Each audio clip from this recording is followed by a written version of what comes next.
সেনাবাহিনীকে উদ্দেশ্য করে যা কিছু ঘটানো হচ্ছে, বিষোদ্গার করা, ক্যান্টনমেন্ট গুড়িয়ে দেওয়া, সেনা প্রধানের পাশাপাশি কাউন্টার পার্ট তৈরি করা হচ্ছে, ছাত্র নেতাদের কাউকে কাউকে স্লোগান দেওয়া হচ্ছে, এগুলো কি আপনার কাছে মনে হয় যে ম্যাটিকুলাস ডিজাইনের কোনো অংশ নাকি স্বাভাবিক কোনো প্রতিবাদ এগুলা?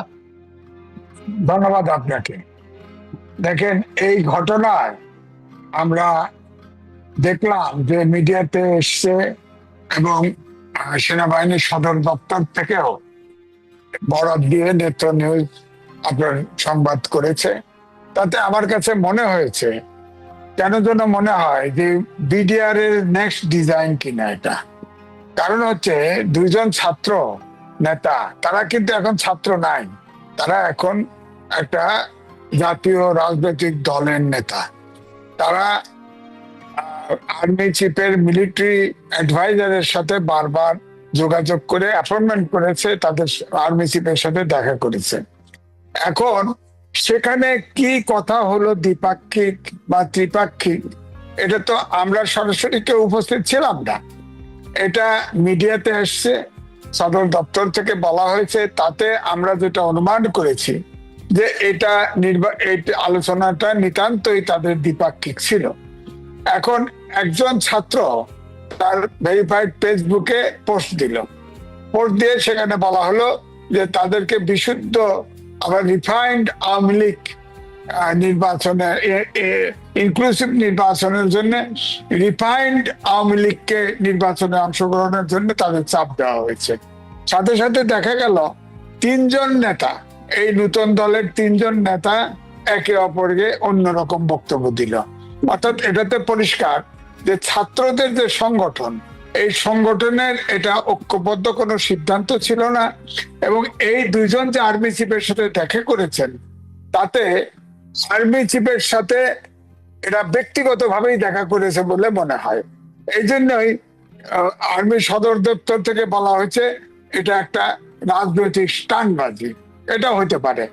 এখন সাথে সাথে আপনি দেখেন প্রধান উপদেষ্টাও কিন্তু বললেন এর প্রেক্ষিতে যে আওয়ামী লীগকে নিষিদ্ধ করার পরিকল্পনা এখনো নাই সরকারের। এটা করে আবার আমার কাছে মনে হলো যে আগুনে ঘি ঢেলে দেওয়া হলো, সাথে সাথে কিন্তু এটা নিয়ে একটা বিতর্ক শুরু হয়ে গেল। এখন যেগুলো হচ্ছে চারিদিক থেকে বিষোদ্গার, চারিদিক থেকে ক্যান্টনমেন্টকে আক্রমণ করার হুমকি, সেনা প্রধানকে উড়িয়ে দেওয়ার হুমকি, সরিয়ে দেওয়ার হুমকি, একেবারে নাবালক ছেলে মেয়েরা, স্কুল পড়ুয়া, কলেজ পড়ুয়া, তারাও ভয়ঙ্কর ভয়ঙ্কর সব মন্তব্য করছে। আমার যে প্রশ্নটি ছিল, এগুলো যেহেতু সেনাবাহিনী আমাদের সার্বভৌমত্বের প্রতীক, সেনাবাহিনীকে কম বেশি সবাই ইউজ করেছে, আমরা জানি পলিটিক্যাল দলগুলা, কিছু কিছু ব্যক্তি তাদের নিজ স্বার্থে ব্যবহৃত হয়েছে, কিন্তু হোল এই যে ইনস্টিটিউশন, এটিকে ভেঙে ফেলতে পারলে আমরা যাদেরকে আশঙ্কা করছি বা যাদেরকে আমরা মেন করছি জঙ্গিবাদী রাষ্ট্র কায়েমের জন্য এক ধরনের পরিকল্পনা তাদের রয়েছে, তাদের কি কোনো প্ল্যান, এটি বিশেষ প্ল্যান? না, দেখেন, এটা ভারত সহ এটা একটা বিরাট প্ল্যান হতে পারে। কারণ আজকে দেখেন বিডিআর এর যে হত্যাকাণ্ড, এখনো কিন্তু পূর্ণাঙ্গ তদন্ত আমরা পেলাম না। এটা আমরা অনেক কিছু শুনেছি, বিডিআর কে আসলে বর্ডারে ধ্বংস করার জন্য, বিডিআর যাতে আর বুক উঁচু করে দাঁড়াতে না পারে এই জন্য, এবং সেই সাথে আর্মিকে দুর্বল করার জন্য চৌকস অফিসারদেরকে ওখানে জড়ো করে বিডিআর এ এক হত্যাকাণ্ড চালানো হয়। এটা নিয়ে অনেক কথা, আমি সেই বিষয়তে যাচ্ছি না। আমার কাছে মনে হয় যে এইটা একটা ঘটনা যাকে কেন্দ্র করে এখন আর্মি, যেহেতু ওই আন্দোলনে আর্মি এবং আর্মির পরিবার সবাই এই আন্দোলনের, ফেসিবাদ বিরোধী আন্দোলনের শরিক ছিল, সুতরাং আর্মি একটা থ্রেট, সুতরাং আর্মিকে দুর্বল করার প্রচেষ্টা অংশ হতে পারে এটা। তো এটা যেহেতু প্রমাণ নাই, আমার বক্তব্য হচ্ছে যে এই ছেলেরা এখন জাতীয় রাজনীতিক দলের নেতা, তারা যে এই যে ফেসবুকে আইডি দিল এবং তারপরে এই যে স্টান্টবাজি গুলো করলো, করে সারা দেশটাকে অস্থির করলো।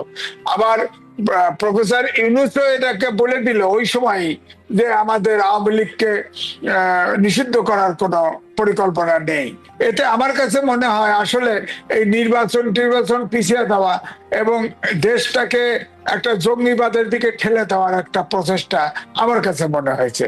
এটা সঠিকভাবে ধরেন এই ঘটনা ঘটলো, সাথে সাথে তো প্রধান উপদেষ্টা পারতেন আর্মি চিফ করে ডেকে, বা তারাও যেহেতু জাতীয় নেতা এখন হয়ে গেছে, তাদেরকেও ডেকে বলতে পারতো যে কি কি বিষয়, কি আলোচনা হয়েছে, আপনারা কেন আলোচনা করতে গেছেন।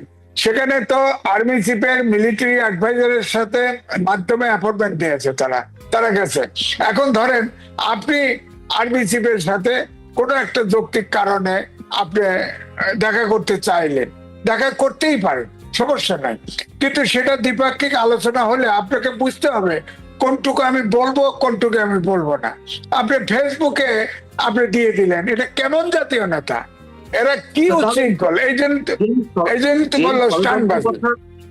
যে ষড়যন্ত্রের কথা আপনিও মিন করছেন, আমরাও মিন করছি, এবং সারা দেশের মানুষ আমার মনে হয় যারা সচেতন একটু, তারা সবাই মিন করছে যে পুরো ইনস্টিটিউশনকে একটা ধ্বংসের মুখে দ্বার প্রান্তে নেওয়ার জন্য একটা পরিকল্পনা হতে পারে। তাহলে এই কথাগুলো তো বেরোলো এই ছাত্র নেতাদের মুখ থেকে। আবার আপনি বলছেন যে ভারতের একটা ডিজাইন থাকতে পারে, তারা তো আর ভারত পন্থী নয়, তারা তো তুমুল ভাবে ভারত বিরোধী, বরং তাদের সাথে পাকিস্তানের কোনো কানেকশন থাকতে পারে এমন অনেক বলছেন। আইএস এর যোগাযোগ থাকতে পারে, তুরস্ক, চীন, এমন কারো কারো যোগাযোগ থাকতে পারে। সেই জায়গা থেকে আমরা সমীকরণটা কিভাবে মিলাবো? আপনি সমীকরণ মিলাবেন কিভাবে? তারা আর্মি চিফের সাথে দেখা করতে গেছে কেন? রাজনৈতিক নেতা, তারা কেন দেখা করতে গেছে বলেন? এখানে তাদের পেটের ভিতরে কি আছে ষড়যন্ত্র আপনি কি করে বুঝবেন? তারা তো, আপনি দেখেন, তারা পলিটিক্স করতেছে, বিএনপির সবসময় সমালোচনা করে, জামাতের সমালোচনা করতে দেখেছেন? কোন ধর্মীয় রাজনৈতিক দলের সমালোচনা করতে দেখেছেন? দেখেন নাই তো। সুতরাং তাদের ডিজাইন কি আছে? তারা তো, আপনি দেখেন, আমি আগেও আপনার এই চ্যানেলেই বলেছি, বিজ্ঞানের যুগে আপনার স্কুলের ছাত্র থেকে ইউনিভার্সিটির ছাত্র পর্যন্ত আপনার পড়াশোনার দিকে মন নেই, এখন সরকার চালানো ব্যস্ত। এই যে 7টা বছর এখানে 7টা ব্যাচ জড়িত আছে, 7টা বছর 7টা জেনারেশন যে গ্যাপ তৈরি হয়ে গেল এই বিজ্ঞানের যুগে, যেখানে মানুষের রিপ্লেসমেন্ট বিজ্ঞান করতেছে, প্রযুক্তি করতেছে, সেখানে দেশটা চলবে কিভাবে এই চিন্তা তো কারণ নাই। এবং তারপরে দেখেন 52 সাল থেকে যত আন্দোলন করেছে সব আন্দোলনের অগ্রভাগে ছিল ছাত্র। কোন ছাত্র সরকারের অংশ হয় নাই, কোন ছাত্র বিতর্কিত হয় নাই। এরা তো নানান রকম বিতর্কে জড়িত, নানান রকম কথা শুনতেছে, এবং তাদের নিজেদের ভিতরে কিন্তু আপনার সমঝোতা নাই, নিজেদের ভিতরে ঐক্য নাই। দেখেন না, দেখা করছে সে একজন সার্বিক যে টিমের সাথে ছিল, সেও বলছে যে না, এইভাবে বুঝি নাই, এইভাবে বুঝেছি। হ্যাঁ, পাটোয়ারি সাহেব বলেছে, তারপর মান্নান বলেছে, এক একজনের এক এক বক্তব্য। তাহলে তারা তো কমন ডিজাইনেও চলছে না।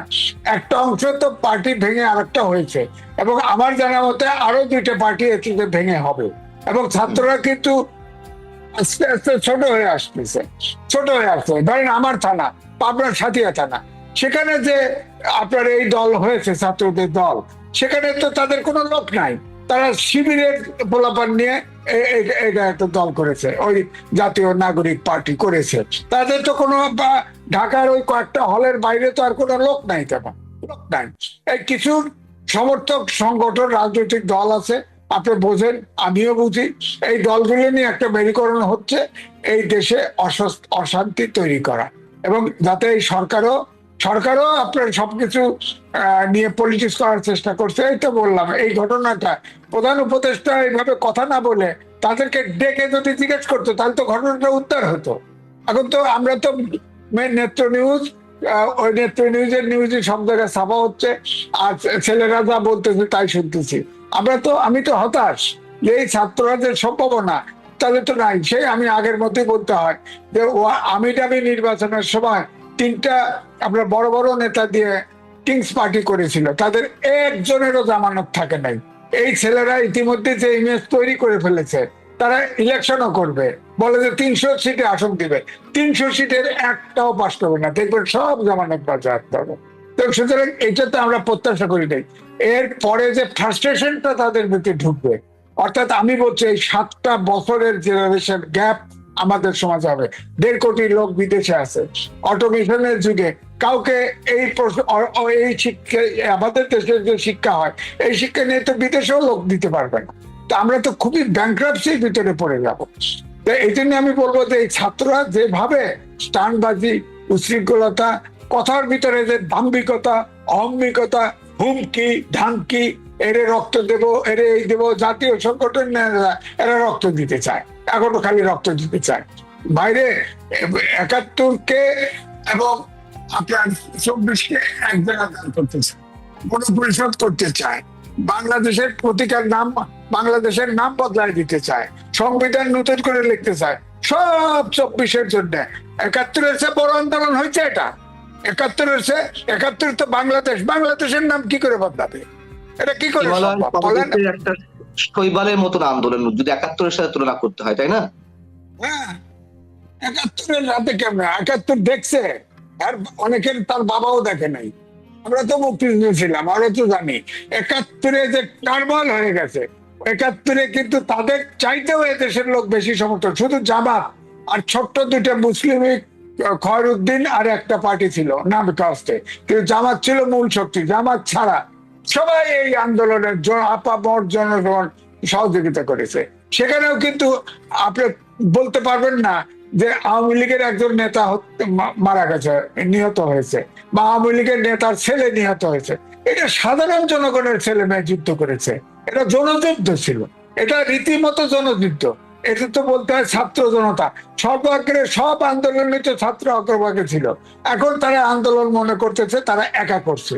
আরে ভাই, 17 বছরে গ্রাউন্ড তৈরি হয়েছে, ব্যানার রেখে সব রাজনৈতিক দল সহযোগিতা করেছে, জনগণ সহযোগিতা করেছে, আবার বাসার থেকে ঢিল বের বেড়ে খাবার ফেলে দিছে, আবার বাসার থেকে সবাই তো হেল্প করেছে। আমি তো বিরোধিতা করতে দেখিনি কাউকে। অথচ এখন তারা একলা চলো নীতি দিয়েছে, সব একা প্রস্তাব। আপনি বলেন বাংলাদেশের নাম পরিবর্তন কে চায় বলেন? একটা দল মুখে চায়, সাহস পায়, একটা দলও চায় না, তারা চায়। গণপরিষদ চায়, কারা চায়? ওরা একা চায়, ওরা একা চায়। সংবিধান পুনরায় লিখতে হবে, কে চায়? ওরা একা চায়। হ্যাঁ, তো ওদের একার ছাত্র একটা জেনারেশন, 220% তরুণ, তরুণরা বিশাল শক্তি। হ্যাঁ, শক্তি, বিশাল শক্তি। কিন্তু আমার পরিবারের সদস্য তরুণও তো তাদের এক পতাকা তলে আসেনি নিশ্চয়ই, তাই না? নিশ্চয়ই আসেনি। শোনেন, তাহলে আমি আমার ফ্যামিলিতে 80 জন সদস্য আছে, এর ভিতরে তরুণ আছে 40 জন। এই 40 জন যে আমার কথার বাইরে যাবে? যাবে না তো। তরুণ হিসেব করলে তো হবে না। আর তারা যে এই ককটেল পার্টি করেছে, ককটেল মিন্স সব মতাদর্শের ছাত্র আছে এই জাতীয় নাগরিক পার্টিতে। আপনার এখানে বাম আছে, কিছু সাবেক শিবির আছে, হ্যাঁ, একমাত্র ছাত্র দল, বামপন্থী ছাত্র দল আমি কাউকে দেখি না। কয়েকজন যারা ছিল জাতীয় নাগরিক কমিটিতে কিংবা বৈষম্য বিরুদ্ধে আন্দোলন, তাদের অধিকাংশ আবার এর মধ্যে ঢোকেনি, যারা বাম ঘরানা ছিল, কিছু এটা আসলে জামাতেরই একটা উইং হয়ে গেছে। যাই তো বলুক না কেন, এটা জামাতের একটা উইং। এই যে একটা নির্দিষ্ট সংখ্যক তরুণ গোষ্ঠী, মানে ছাত্র দল নেই, ছাত্র শিবির নেই, বামপন্থীদের অংশ নেই, সাধারণ যে ছাত্ররা তারা নেই, ছাত্রলীগ নিষিদ্ধ হলেও ছাত্রলীগের তো সমর্থক রয়েছে, তাই না? তারা এখন হয়তো চিনে নেই। তাহলে তরুণ জনগোষ্ঠীর একটা ক্ষুদ্র অংশ এই জাতীয় নাগরিক পার্টি, তারা এই যে সেনাবাহিনীকে চ্যালেঞ্জ করছে, ক্যান্টনমেন্ট আক্রমণে হুমকি দিচ্ছে, এই শক্তি পাচ্ছে কোত্থেকে তারা? এটা শক্তি তারা তোতা পাখির মতো এটা করতেছে, তাদের শক্তি নাই। যাই বলেন না কেন, ওই 5ই আগস্টের আগে যে আন্দোলন করেছে, ছাত্র জনতা রাজনীতির সর্বস্তরের সমর্থন নিয়ে বাড়ছে, ওই অবস্থায় তারা এখনো আছে। তারা স্বপ্নের রাজ্যে বসবাস করতেছে। ওখানে দেখেন আন্দোলনের মাঝ পর্যায়ে থেমে গেছিল। এই পাবলিক ইউনিভার্সিটি ছেলেরা, শিক্ষক, ছাত্ররা বেরোনোর পরে আন্দোলন আবার বেগবান পায়। এখন তো ঢাকা ইউনিভার্সিটির সব ছাত্র নাই, ওই কয়েকটা হলের ছাত্র আছে, তাদের কিন্তু সেই আগের আওয়াজ কিন্তু কমে নাই। এই জায়গাটাই বলছি যে আমাদের দেশে বলে যে তাদের আক্কল দাঁত এখনো হয় নাই। আক্কল দাঁত অর্থাৎ পেছনের দাঁত না হলে জ্ঞান হয় না। তাদের রাজনীতি করতে একাডেমিক শিক্ষা সবসময় প্রয়োজন হয় না, অশিক্ষিত হতে হয়। বহু দেশ আছে জুতা পলিশ করছে, বাদাম বিক্রি করছে, তারাও দেশের প্রেসিডেন্ট, বড় বড় রাষ্ট্রের প্রেসিডেন্ট হয়েছে। সুতরাং তাদেরকে তো আমার কাছে তাদের আচরণ দেখে মনে হয় যে তারা এখনো প্রশিক্ষণ নেওয়া দরকার, তারা এখনো জাতীয় সংগঠন করার উপযুক্ত হয় নাই। তাদের উপরে এই দেশের জনগণ দেশ ছেড়ে দেওয়ার মতো অবস্থায় তারা যায় নাই, তাদের কাছে ছাড়বেও না। সুতরাং তাদেরকে পরিশীলিত ব্যবহার শেখা উচিত এবং দেশের হিস্ট্রি কালচার এটা মেনে চলা উচিত। তারা বুঝে হোক না বুঝে হোক, তাদের পেছনে কোনো শক্তি থাক আর না থাক, তারা তো এই কাজগুলো করছে এবং একটা বিশেষ ডিজাইনের অংশ হিসেবে আপনি নিজেও বলেছেন। কিন্তু এটি করতে পারলে, যদি সেনাবাহিনীকে দুর্বল করা যায়, কাঠামোটিকে ভেঙে দেওয়া যায়, তাদের গোলটা আসলে কি কি চাইছে তারা? যদি আমরা যে আলোচনাটা করছি সেই আলোচনা ধারাবাহিকতায় আমরা একটা জায়গায় পৌঁছানোর চেষ্টা করি। আমার এক নম্বর কথা হলো ছাত্রদের পক্ষে। আর সব দেশের এমবেসি এখানে আছে, আমাদের চাইতে খবর তারা কম রাখে না। এই ছাত্রদের দ্বারা আর কিছু সম্ভব না। হয়তো চিৎকার করে একটা পরিস্থিতি তৈরি করতে পারে, তারা পরিস্থিতি তৈরি করতেছে। আমার কাছে মনে হয় যে জাতীয় নির্বাচন এটা না দিয়ে এই শাসন লিঙ্গারিত, মানে ভিন্ন ধরনের কোন শাসন অথবা এই শাসন ব্যবস্থাকে আপনার টেনে দীর্ঘায়িত করার চেষ্টা হচ্ছে। আমার মনে হয় এটা পরিকল্পনার অংশ হিসেবে তারা ব্যবহৃত হচ্ছে এবং তাদের যে চরিত্র, আগের যে ক্যারেক্টার ছাত্র আন্দোলনের সময় যা করেছে ঠিক একই ভয়েসে একই ভাষায় কথা বলে, এটা আমি বলবো এটা উচ্ছৃঙ্খলতা, এটা সুস্থ এবং স্বাভাবিক দেশ সৃষ্টির লক্ষণ না। এবং আমার ধারণা যে যত যাই করুক না কেন, এই আর্মি ইনস্টিটিউশনকে ভাঙার শক্তি এই ছাত্রদের নাই। এই ছাত্রদের সেই শক্তি কিন্তু আস্তে আস্তে ক্ষয়িষ্ণু এবং ক্ষয় হতে হতে এমন জায়গায় চলে গেছে, আপনি খেয়াল করে দেখেন কিছু নরম ছাত্রলীগ আর ছাত্র শিবির লোক দিয়ে সংগঠন করতেছে, সংখ্যা বাড়াচ্ছে নিবন্ধন পাওয়ার জন্য। এবং আরো সময় এখনো ছাত্ররা নিবন্ধন নাই, জামাতের নিবন্ধন নাই। সুতরাং এই জন্য ছাত্ররা আরো যাতে গুছিয়ে উঠতে পারে, এই জন্যই এইসব নানান ইস্যু তৈরি করা হচ্ছে, একটার পর একটা ইস্যু। দেখেন আপনার গণপরিষদ চাই, আবার বলে আপনার গণপরিষদের নূতন সংবিধান চাই, বাংলাদেশের বলে যে বাংলাদেশের সরকারের পরিবর্তন, দেশের নামের পরিবর্তন চায়,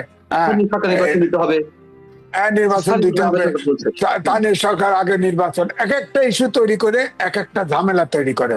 কিন্তু এই সংগঠনকে আমার মনে হয় এটা ডক্টর মোহাম্মদ ইউনূসও এর পৃষ্ঠপোষক হিসেবে জড়িত আছে, যে এদেরকে শক্তিশালী করার।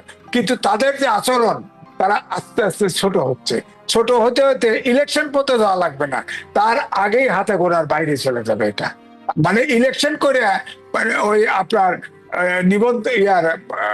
আপনার জামানত বাজেয়াপ্ত হইতে অত দূর যাইতেই হবে না। আমার শেষ প্রশ্ন সাপ্লিমেন্টারি একটা আছে এই প্রসঙ্গে, সেনাবাহিনী কি যথেষ্ট ধৈর্যের পরিচয় দিচ্ছে যা কিছু ঘটছে তাদের বিরুদ্ধে, নাকি তারা সঠিক অবস্থানে আছে, অথবা তাদের কি ভূমিকা নেওয়া উচিত এই মুহূর্তে?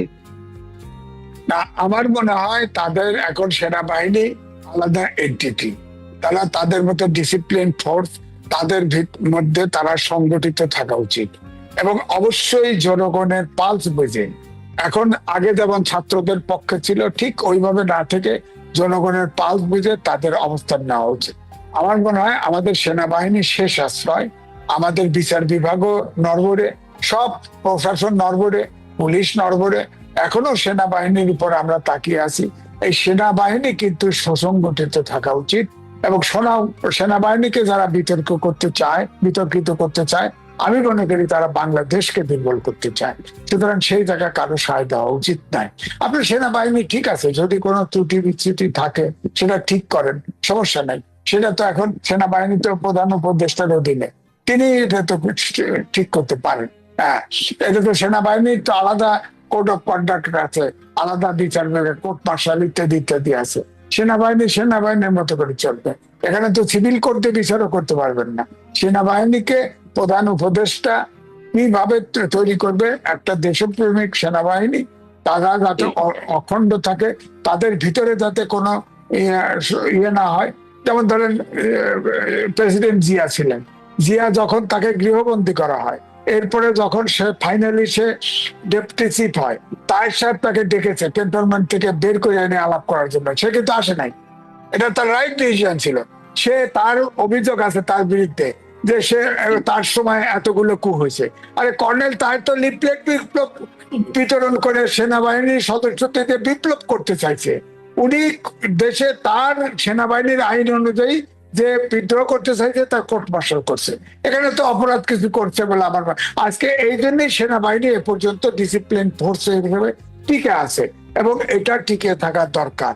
স্বাধীনতার সার্বভৌমত্ব রক্ষার্থে সেনাবাহিনীকে দুর্বল করে আমাদের কোনো লাভ হবে না। এবং সেনাবাহিনী আমরা যতদূর জানতে পারছি যে এইসবের বিরুদ্ধে যা কিছু চলছে, এক ধরনের মব ক্রিয়েট করার চেষ্টা চলছে, এক বিষোদ্গার চলছে এবং আক্রমণের হুমকি ক্যান্টনমেন্টের উপরে, এগুলোর বিরুদ্ধে হার্ড লাইনে যেতে পারে এরকমটা শোনা যাচ্ছে। যদি গিয়ে থাকে সেটি একজন সিনিয়র জার্নালিস্ট হিসেবে আপনি নিশ্চয়ই সেটিকে সমর্থন জানাবেন, নাকি অন্য কোনো কথা আছেন? শোনেন, সেনাবাহিনীর ট্রেনিং পুলিশের ট্রেনিং এক না। সেনাবাহিনী কোন মব ক্যান্টনমেন্টে যদি ঘেরাও করতে যায় তারা পাখির মতো গুলি করে দিবে, এটা হিসেব করে দেওয়া উচিত। সেনাবাহিনীর ট্রেনিং কিন্তু আপনাকে চুমা খাওয়া না। সেনাবাহিনীকে আক্রমণ করলে সেনাবাহিনী সোজাসুজি বধ করে দিবে, এটা হিসেব করে দেওয়া যায়। সেনাবাহিনী তাই করবে, এখানে কোনো খাতির নেই, কোনো খাতির নেই। তাহলে ধরে ধরে নিয়ে সব কোর্ট মার্শাল করে দিবে। এত সহজ না সেনাবাহিনীকে আক্রমণ করা, অত সহজ না। সেনাবাহিনী আজকে যদি এসে দাঁড়ায় যায়, ক্রাইসিস তৈরি করে, সেনাবাহিনী তো নিয়ে নেবে সরকারের। দেশের স্বাধীনতা সার্বভৌমত্ব রক্ষা করার দায়িত্ব সেনাবাহিনী। তখন তো রাজনীতিবিদদের হাত থেকে দেশ ছুটে যাবে, সেনাবাহিনী দায়িত্ব নিয়ে ফেলবে তখন যদি ক্রাইসিস তৈরি করে। এগুলো হিসাব করে সেনাবাহিনীকে নিয়ে কথা বলুন, এইটাই আমার বক্তব্য।